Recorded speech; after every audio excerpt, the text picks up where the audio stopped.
మనం ఏవైనా తప్పులు చేస్తే వాటన్నిటిని కూడా ఇక్కడ ముక్తి లభిస్తుంది అని చెప్పి మన సాంప్రదాయం చెప్తుంది.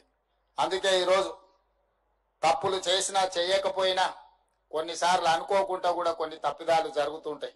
అందుకే భక్తులందరూ ఈ ప్రాంతానికి వచ్చి సరస్వతి పుష్కరాలలో గోదావరి నదిలో ఈరోజు పవిత్ర స్నానం చేయడం ద్వారా ఒక మంచి సాంప్రదాయానికి తెరలేపాల్సిన అవసరం ఉన్నది.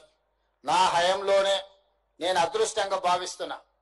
ఈ సరస్వతి పుష్కరాలే కాదు, తొందరలోనే గోదావరి పుష్కరాలు, కృష్ణా పుష్కరాలు, సమ్మక్క సారలమ్మకు సంబంధించిన జాతర ఇవన్నీ కూడా రాబోయే 3 సంవత్సరాలలో తెలంగాణ రాష్ట్ర ప్రభుత్వం నిర్వహించే అదృష్టం నాకు కలగడం నేను చాలా సంతోషంగా, అదొక ఆశీర్వాదంగా నేను భావిస్తున్నాను. ఎందుకు అంటే ఈరోజు దేశంలో ఈ మధ్యలో మీరందరూ చూసినారు, కుంభమేళాకి కోట్లాది మంది భక్తులు అక్కడికి వెళ్ళారు. ఇతర ప్రాంతాలలో సరస్వతి పుష్కరాలతో పాటు దేశంలో గంగా, యమున ఎక్కడెక్కడైతే నదులు ఉన్నాయో, నదులు నాగరికతనే కాదు, నదులను దేవాలయాలుగా దేవతలుగా భావించి మన వాళ్ళందరూ కూడా ఆచార సంస్కృతులను పాటించడం మనం చూస్తా ఉన్నాం.